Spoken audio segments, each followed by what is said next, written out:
دیکھیں لیکن یہ 3 ناموں سے جانی جاتی ہے، بلکہ 4 ناموں سے۔ کیسے؟ جنگ فتح، تو کیا ہے کسی جانی اور مالی نقصان کے علاوہ اللہ تعالیٰ نے مسلمانوں کو فتح نصیب عطا فرمائی۔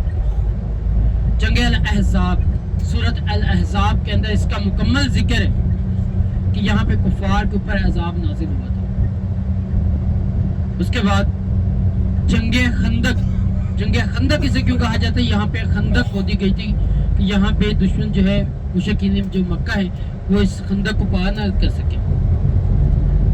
اور سبا مساجد، سبا مساجد اسے کیوں کہا جاتا ہے؟ کیونکہ یہاں پہ 7 خیمے موجود تھے، سلطنت عثمانیہ نے خیمے ہٹا کر نشانی کے طور پہ یہاں پہ چھوٹی چھوٹی مساجد تعمیر کر دی۔ ان میں سے 2 مساجد کو شہید کر کے یہاں پہ سعودی حکومت نے بڑی مسجد بنا دی، مسجد جامع خندق۔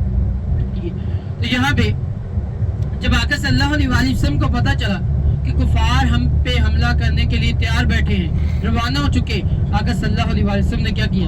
سب صحابہ اکرام کو طلب فرما دیا، سب صحابہ اکرام سے مشورہ طلب کیا، لیکن ہر ایک صحابی نے مشورہ دیا، لیکن اس کے اندر ایک صحابی تھے جن کا نام تھا سلمان فارسی رضی اللہ تعالیٰ، جنہوں نے یہ مشورہ دیا کہ یا رسول اللہ، جب ہم لوگ اپنے شہروں کے اندر جنگ لڑا کرتے تھے نا تو ہمارے بڑے کیا کیا کرتے تھے؟ اپنے شہروں کے ارد گرد خندق کھود دیا کرتے تھے، گڑھے کھود دیا کرتے تھے کہ اس خندق کو کوئی پار نہ کر سکے، اگر کوئی پار کرنا چاہے تو اسے اسی خندق میں ہی مار کے پھینک دیا جائے۔ تو ہم لوگ بہت آسانی سے یہ جنگ جیت جاتے تھے۔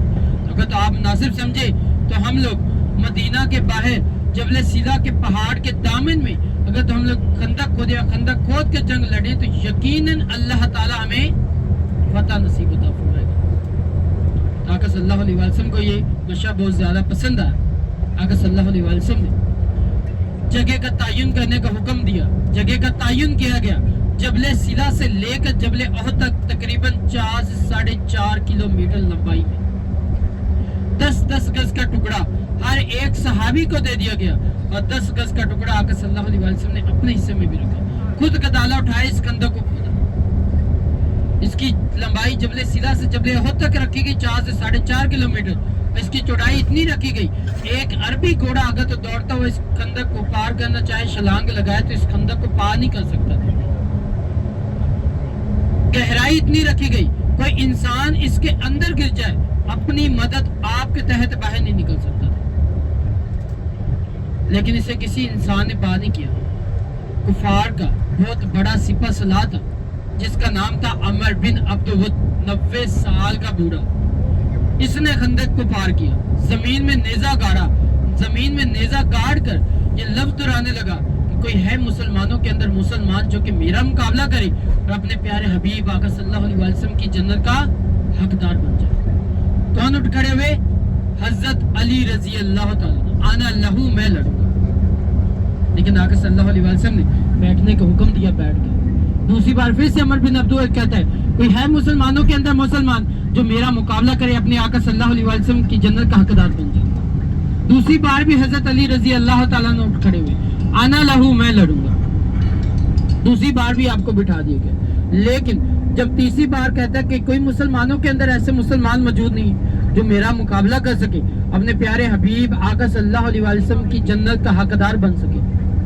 تیسری بار بھی حضرت علی رضی اللہ تعالیٰ نے اٹھ کھڑے ہوئے، آنا لہو، میں لڑوں گا۔ لیکن تیسری بار بٹھایا نہیں گیا۔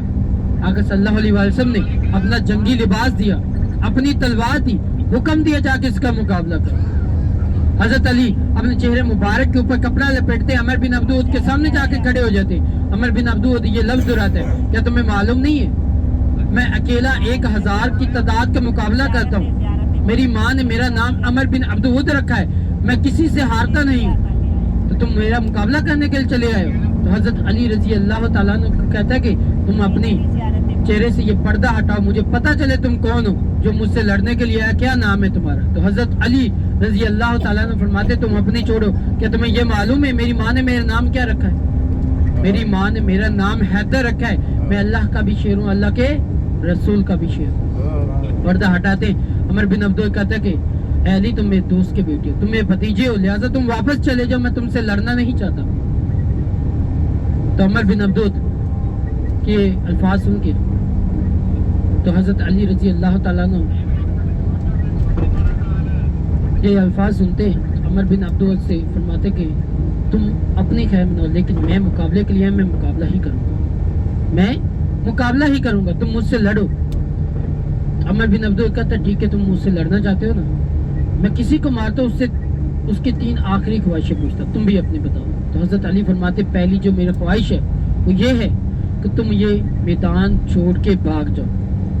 دوسری میری خواہش ہے میدان چھوڑ کے نہیں بھاگتے تو میرے آقا صلی اللہ علیہ وسلم کی بیعت کر مسلمان ہو جاؤ، یہ بھی میری خواہش پوری نہیں کرتے تو تیسری میری خواہش ہے تم مجھ سے مقابلہ کرو۔ عمر بن عبد پہلا وار کرتا ہے حضرت علی پہ، حضرت علی رضی اللہ تعالیٰ عنہ کی ڈھال مبارک ٹوٹ جاتی ہے، کندھے مبارک پہ لگتی، کندھا مبارک زخمی ہو جاتا ہے، لیکن جب پلٹ کے حضرت علی رضی اللہ تعالیٰ عنہ وار کرتے عمر بن عبد کے 2 ٹکڑے کر کے خندق میں پھینک دیتے، اسی لیے اسے جنگ فتح کہا جاتا ہے کہ بغیر کسی جانی اور مالی نقصان کے علاوہ اللہ تعالیٰ نے ہمیں فتح نصیب عطا فرمائی۔ ابھی جو ہے ہمارا قافلہ رک چکا ہے، جنگ